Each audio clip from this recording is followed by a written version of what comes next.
All right, let's get right into it. Something really big has just kicked off in India's nuclear program. And, this isn't just a local story. It has the potential to completely reshape the global energy map and maybe even the strategic balance of power. We are talking about a dream that's been in the works for decades, and it looks like it's finally, actually happening. And hey, those aren't my words. That's the statement from the source material that really sets the stage for everything we're about to unpack. It makes it crystal clear this is not science fiction anymore. A massive shift is underway. So the big question is, what exactly just happened? So here it is, the main event. At a facility in Kalpakkam, a completely home-built 500-megawatt reactor, it's called the Prototype Fast Breeder Reactor, has officially been switched on. It's reached a milestone called criticality. But what on earth does that actually mean? Well, criticality sounds a little intense, right? But the concept is actually pretty simple. Imagine you're starting a campfire. Criticality is that perfect moment when the fire catches and can finally burn all by itself, without you needing to blow on it or add more kindling. The reactor is now sustaining its own nuclear reaction. In a very real sense, it's alive.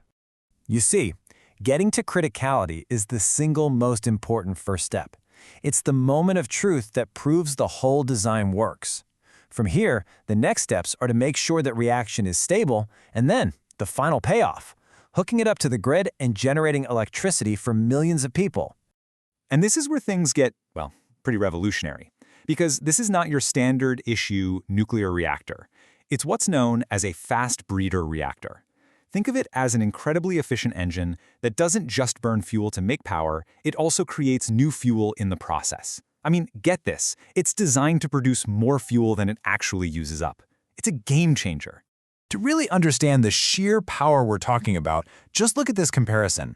To keep the lights on in India for just one day, you'd have to burn up to 3 million tons of coal. With this thorium technology, you'd need just 3 to 5 tons. The difference in scale is it's mind-boggling. Okay, here's another way to think about it. Just 1 single ton of thorium, that's it, holds the same amount of energy as 25 million barrels of oil. It is an unbelievably dense and powerful source of energy.